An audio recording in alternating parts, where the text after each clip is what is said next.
मुळात 2006च्या साखळी बॉम्बस्फोटामध्ये जे लोक शहीद ज्या लोकांचं त्या ठिकाणी त्यांना मरण आलं असेल, मृत्यू आला असेल. नाईक काका सुद्धा या ठिकाणी आहेत. त्यांनी त्यांची मुलगी त्यामध्ये गमावली. त्यांनी सुद्धा त्यांचं अबीती या ठिकाणी आपल्याला सांगितलेली आहे.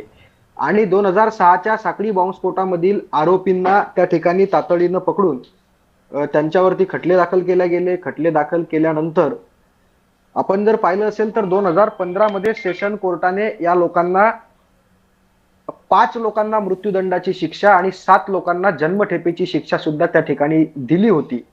त्यावेळी आता मुळात हा विषय तर राजकारणाचा असायला नको, परंतु चर्चा करत असताना आपापले मतं मांडत असताना त्या गोष्टी आपल्याला प्रकर्षानं मांडाव्या लागतात.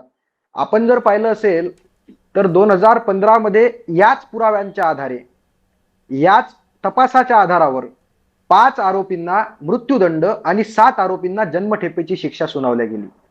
परंतु मग आता नंतर ज्यावेळी ते आरोपी उच्च न्यायालयात गेले, त्यांनी अपील केली, त्यांनी न्याय मागण्याचा प्रयत्न केला. आता एखादी राज्यावरची देशावरची केस असेल तर ते लढवणं, नेटानं लढवणं आणि ती केस स्टँड ठेवणं ही सरकारची जबाबदारी असते. म्हणजे मला आता यामध्ये राजकारण नको, आपण सांगावं लागतं की आमचं सरकार असताना याच आरोपींना याच तपासाच्या जोरावर आम्ही मृत्यूदंडाची शिक्षा सुनावली. पण कुठेतरी हे सरकार बाजू मांडण्यात कमी पडलं असं वाटत नाही का?